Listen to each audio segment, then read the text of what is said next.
राधे राधे दोस्तों, कैसे हो आप सभी। आशा करती हूँ कि आप सभी अच्छे होंगे। आज मैं आपके लिए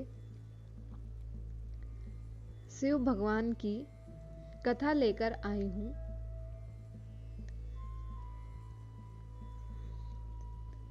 चलिए देर न करते हुए कथा शुरू करते हैं।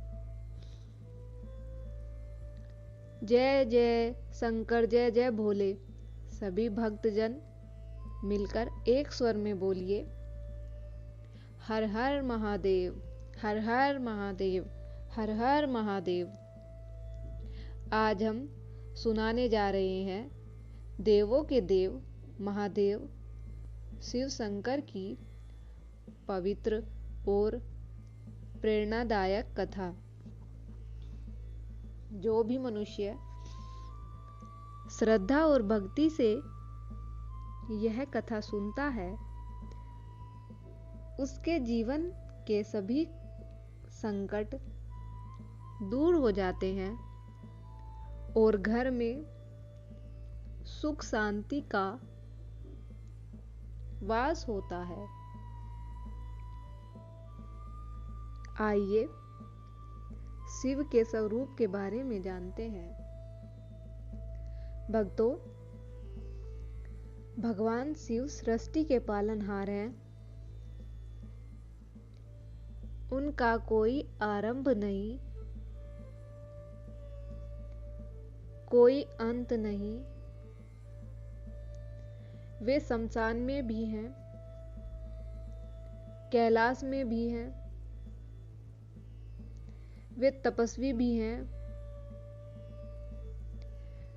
और शिव गृहस्थ भी हैं। उनके गले में सर्प है, शरीर पर भस्म है, जटाओं में गंगा है और मस्तक पर अर्धचंद्र। शिव का अर्थ ही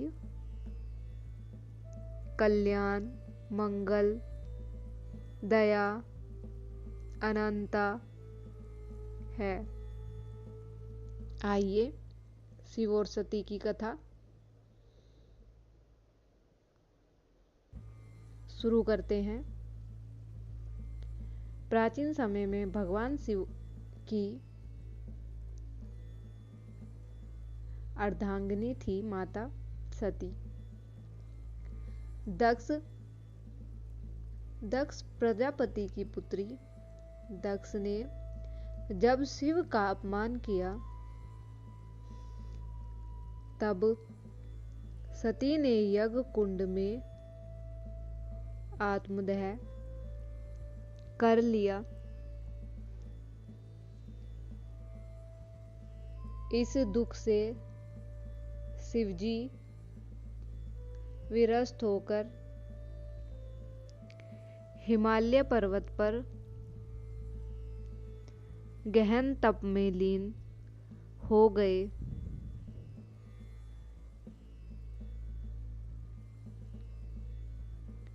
समय बीता, सती ने पूर्ण जन्म लिया पार्वती के रूप में। पार्वती जी का एक ही लक्ष्य था, शिव को पूर्णतः पति रूप में पाना।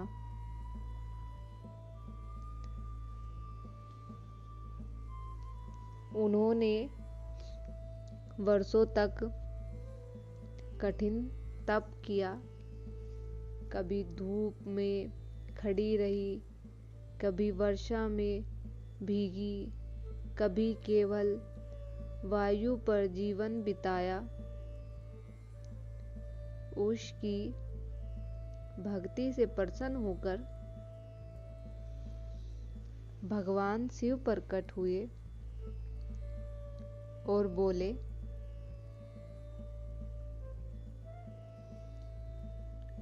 पार्वती, तुम्हारा तप असफल नहीं जाएगा। मैं तुम्हारी भक्ति को स्वीकार करता हूँ और तुम्हें पत्नी के रूप में स्वीकार करता हूँ। अब कैलाश पर्वत पर हुआ वह दिव्य विवाह अद्भुत था। देवता, ऋषि, गंधर्व, अप्सराएं सब उपस्थित थे।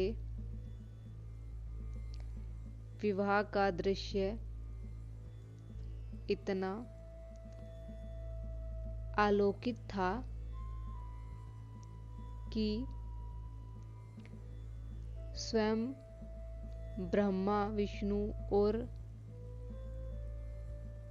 नारद ने गान किया, जय शिव शंकर पार्वती की जय। विवाह के बाद पार्वती के गर्भ से कार्तिकेय का जन्म हुआ, जिन्होंने आगे चलकर दुष्ट राक्षस ताड़कासुर का वध किया और देवताओं को भयमुक्त किया।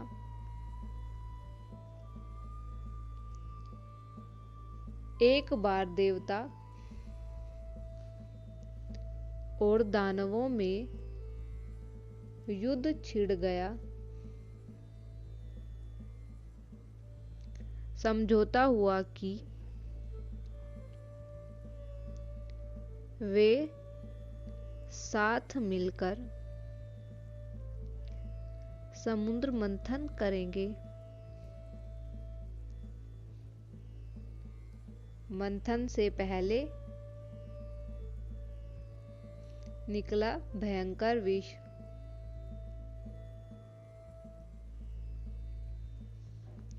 हलाल वह विष इतना घातक था कि संपूर्ण सृष्टि जलने लगी। सभी देवता भयभीत होकर भगवान शिव के पास पहुंचे। उन्होंने बिना सोचे उस विष को अपने कंठ में धारण किया ताकि संसार की रक्षा हो सके।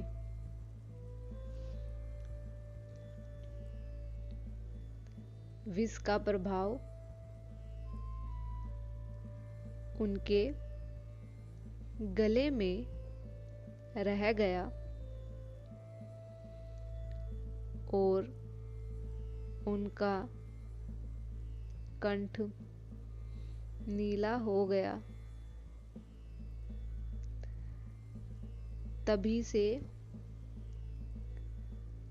वह कहलाए नीलकंठ महादेव।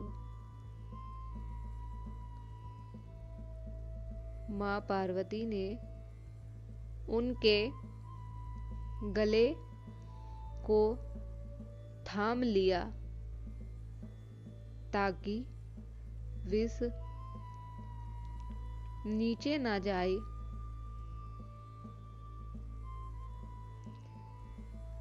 अब शिव क्या कहते हैं? शिव मुस्कुराए और कहा,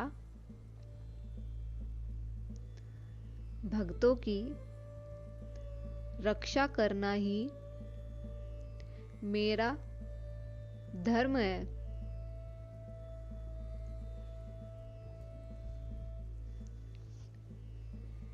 हर हर महादेव, हर हर महादेव। जय भोलेनाथ की, जय भोलेनाथ की। शिव सबसे दयालु देवता हैं। वे भोले इसीलिए कहलाते हैं क्योंकि वे केवल भक्ति और सच्चे मन से प्रसन्न हो जाते हैं। उन्हें न तो सोने के महल चाहिए और न ही रत्नों का हार। उन्हें चाहिए सिर्फ एक लोटा जल, कुछ बेलपत्र और सच्ची श्रद्धा।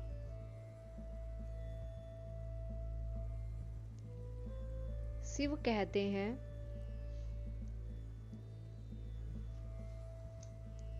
भक्त जो सच्चे मन से ओम नमः शिवाय का जाप करता है, उसके जीवन के सारे दुख दूर हो जाते हैं। एक बार ऋषि मार्कंड की संतान 16 वर्ष में मृत्यु को प्राप्त होने वाली थी।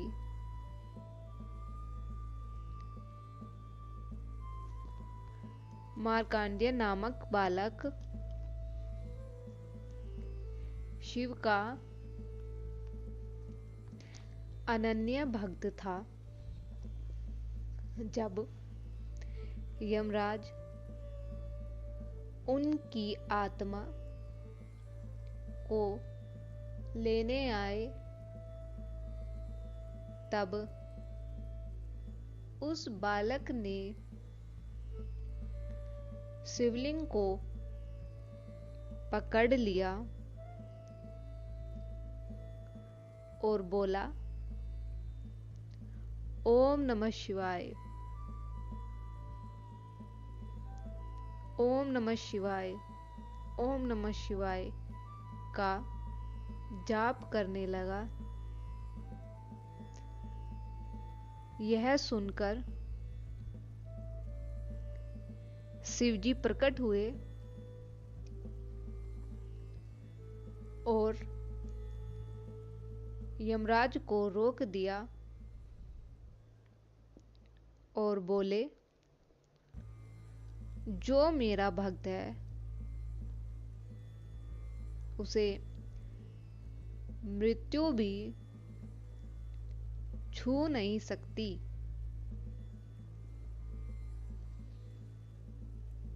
और ऐसे भगवान शिव ने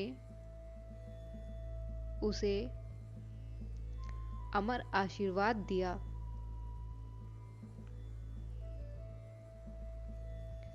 भक्तों, भगवान शिव साक्षात करुणामय है। कहते हैं, भक्त जो मेरा नाम लेकर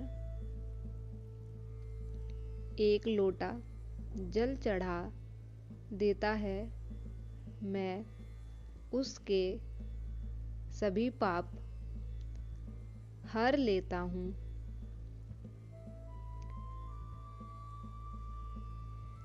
भोलेनाथ भोले हैं तो एक लोटे जल से ही प्रसन्न हो जाते हैं। एक लोटा जल का महत्व सुनिए। मन और आत्मा को शांति मिलती है, पापों का नाश होता है, स्वास्थ्य का लाभ होता है, क्रोध और नकारात्मक ऊर्जा का भी नाश होता है,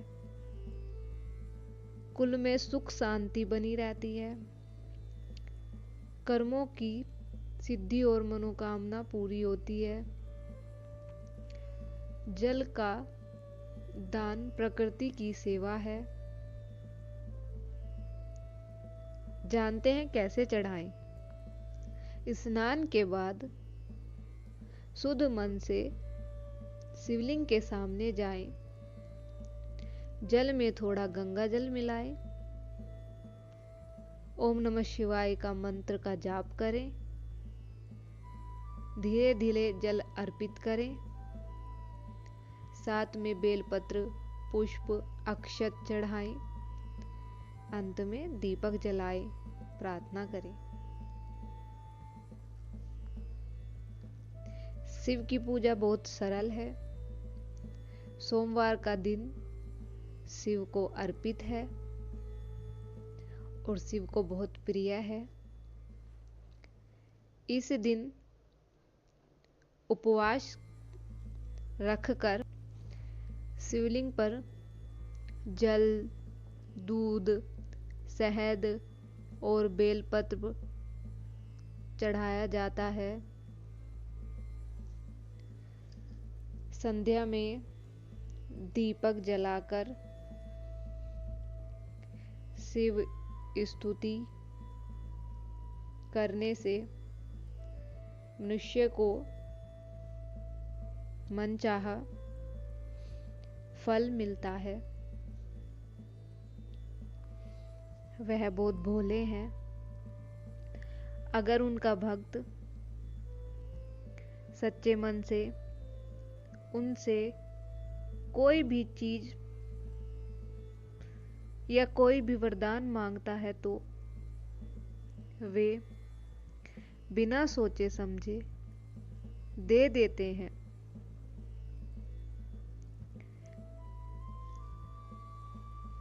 शिव की कृपा का कितना भी बखान करें वो कम ही है।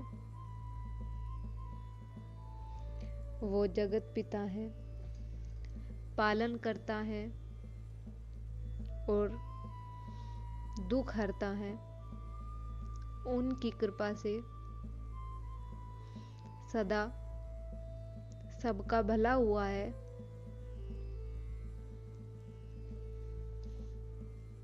दोस्तों, मैं एक बात और कहना चाहूंगी जो कि बहुत जरूरी है।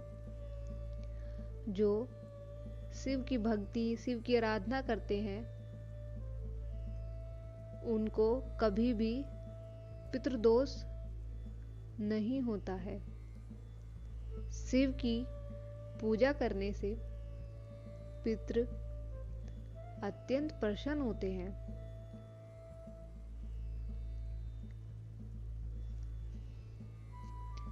बोलो ओम नमः शिवाय। बम बम भोले। भोलेनाथ सबका भला करते हैं, बस सच्ची श्रद्धा रखिए। आइए अब हम सब मिलकर भोलेनाथ से प्रार्थना करते हैं। हे नीलकंठ महादेव, हमारे जीवन से दुख, भय और रोग को दूर कीजिए। हमारे मन में प्रेम, भक्ति और शांति का वास कीजिए। हर हर महादेव, हर हर महादेव। बोलो ओम नमः शिवाय, ओम नमः शिवाय, ओम नमः शिवाय। आशा करती हूँ कि आप सभी को मेरा यह शिव कथा का वीडियो अच्छा लगा होगा। अगर आपको मेरी ये कथा अच्छी लगी है तो वीडियो को लाइक करो, चैनल को सब्सक्राइब करो और वीडियो को शेयर करो। धन्यवाद।